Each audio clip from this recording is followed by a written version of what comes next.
life. Are they on their way out of yet another 2-0 home? Plus, just when you thought it couldn't get worse for the Steelers, Big Ben loses another of his most important teammates. What the heck happened here? And then we've got beef between two of the greatest players that ever lived. Who's wrong? Who's right? Those are the questions. We've got the answers as we get up with you, starting right now on a Friday from the Seaport. I am Greeny. If it's Friday, that means there'll be football, and we've got just the right people to do it. Jeff Darlington gets up early with us this morning. He's ready to go. Bart Scott, can't wait to hear from him.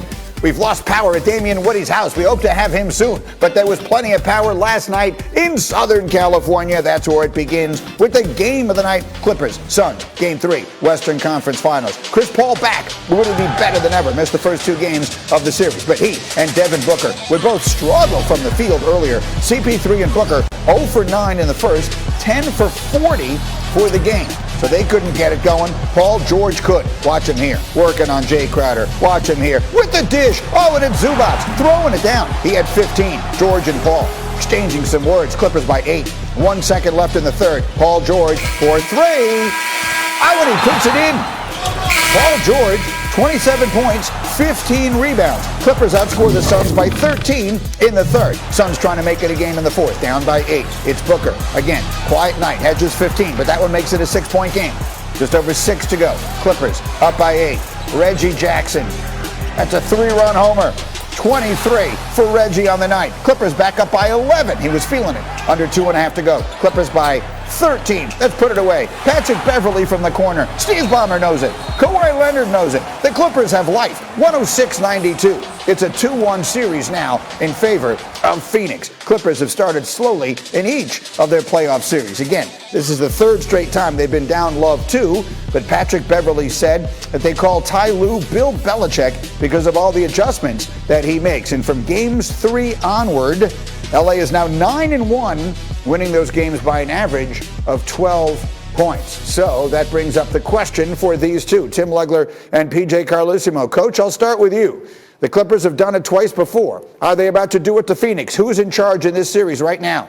I think Phoenix is still in charge, but I like what the Clippers are doing, and Legs knows it from playing. The team that has that desperation factor, it's very hard to match that. They knew they had to win last night or the series was over. I think it's going to be a very good series, but I still like Phoenix because the desperation factor pretty much out the window now. Yeah, they have not yet made any final determination, Legs, on Kawhi Leonard, but I don't think there is any expectation that he is coming back to play. Can they crawl all the way out of this hole without him? I don't think they will, but look, this is a very good team, and right now they have figured out something defensively on Devin Booker with the pressure they're putting on him. I mean, he looked frustrated last night at times. Now, he missed some good looks, and he's an elite-level scorer. You're not going to keep him bottled up the whole time, but the relentless pressure that they have put on him over the last 2 games has dramatically affected their offense because he just cannot find a rhythm. And they have built their offense to a large extent around his rhythm.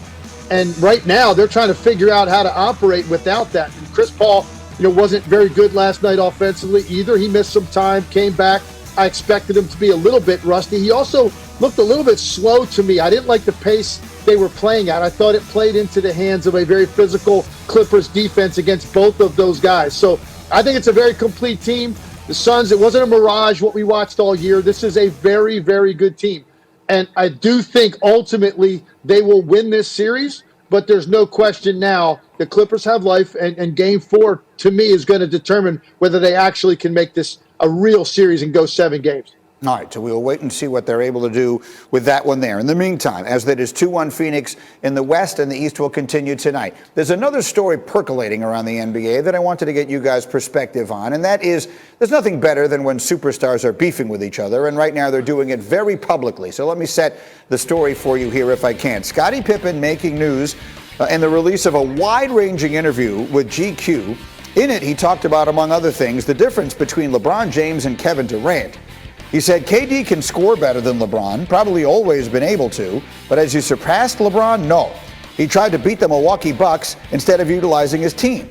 LeBron would have figured out how to beat them, and he wouldn't have been exhausted. He may not have taken the last shot. But LeBron ain't KD, and KD ain't LeBron. KD is a shooter, a scorer, but he doesn't have what LeBron has. So Scottie Pippen said that. Kevin Durant is generally not one who just ignores things like that. So he responded not once but twice on Twitter. First, he tweeted, "Didn't the great Scottie Pippen refuse to go in the game for the last second shot because he was in his feelings as coach drew up the play for a better shooter?" And then he tweeted, "This guy Scott also wanted to enjoy his summer, so he chose to rehab during the season, LOL. Yo, Scottie Pippen, they followed Phil, not you." So I suppose there's a couple of different ways to look at this. One is, we're in the interesting business. This is interesting stuff, so it's okay. The other is, it's beneath two people of this stature to be having this kind of discourse on social media. On which side of that do you fall, Tim Legler? Well, no, look, I'm okay with it. I don't mind guys that are all-time greats historically getting after a little bit on social media. Look, social media is the platform now to air these kinds of things out. I think the thing that kind of surprised me about this, I don't know if somebody told Kevin Durant about that episode with Scottie Pippen when he basically refused to go in the game while they drew up a play for Tony Kukoc, because he was probably, about 10 years old when that happened? I don't know. Is he that much of an NBA historian that Kevin Durant had that kind of recall at the top of his head? Or did somebody have to tell Kevin Durant about that episode? Either way, I don't really have a problem with both of these guys sort of lifting their leg, right? That's what they're doing. Dogs marking their territory. That's really what this is about. And I think overall, Scottie Pippen was just trying to make the point. Look, Kevin Durant is an elite-level player, and after what he did in that last series, it kind of reminded everybody how great he is.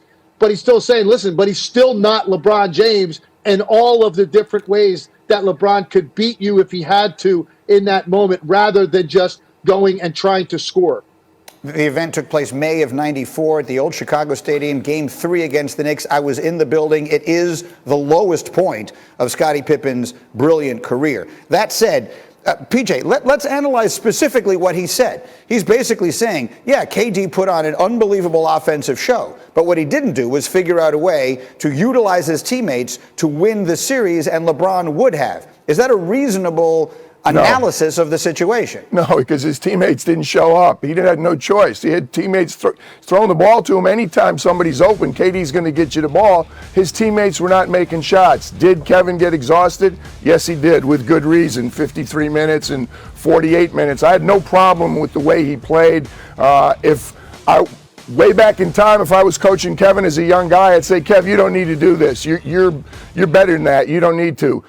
He's a man now. He's got MVPs. He's got rings. He can do whatever he wants. I don't mind. He is an historian. Would not surprise me at all that he knew the history and that he would fire back. He reads it. You find him answering these things regularly. So if it's important to him, go for it. But I think unfair criticism. LeBron didn't get the Lakers past Phoenix. So, I mean, that's as unfair to say that is a silly comment. To say it's Kevin's fault that they didn't beat the Bucks, that's ridiculous. Yeah, and to your point, anyone who follows Kevin Durant on Twitter is aware he responds to everything and everyone all the time. Whether it's a Hall of Famer like Scottie Pippen or someone with 47 followers, Kevin Durant will respond to the things they say. Legs, let me just get a quick take from you on that. In the way KD tried to carry his team through that series. No, absolutely not. PJ is right. I mean, look, even go back to the last possession. Think of what Kevin Durant did. He's bringing the ball up the floor. He looks over to his right. Who does he see? James Harden. Oh, here you go, James. Man, thank you. Help me out. And then as soon as he threw it to him, he realized, wait, that's not James Harden. That's a cardboard cutout of James Harden. He's only got one leg. Let me run over there and get the ball back from him and now go operate in a one-on-one situation. So, no, I don't have a problem. You had guys on that team.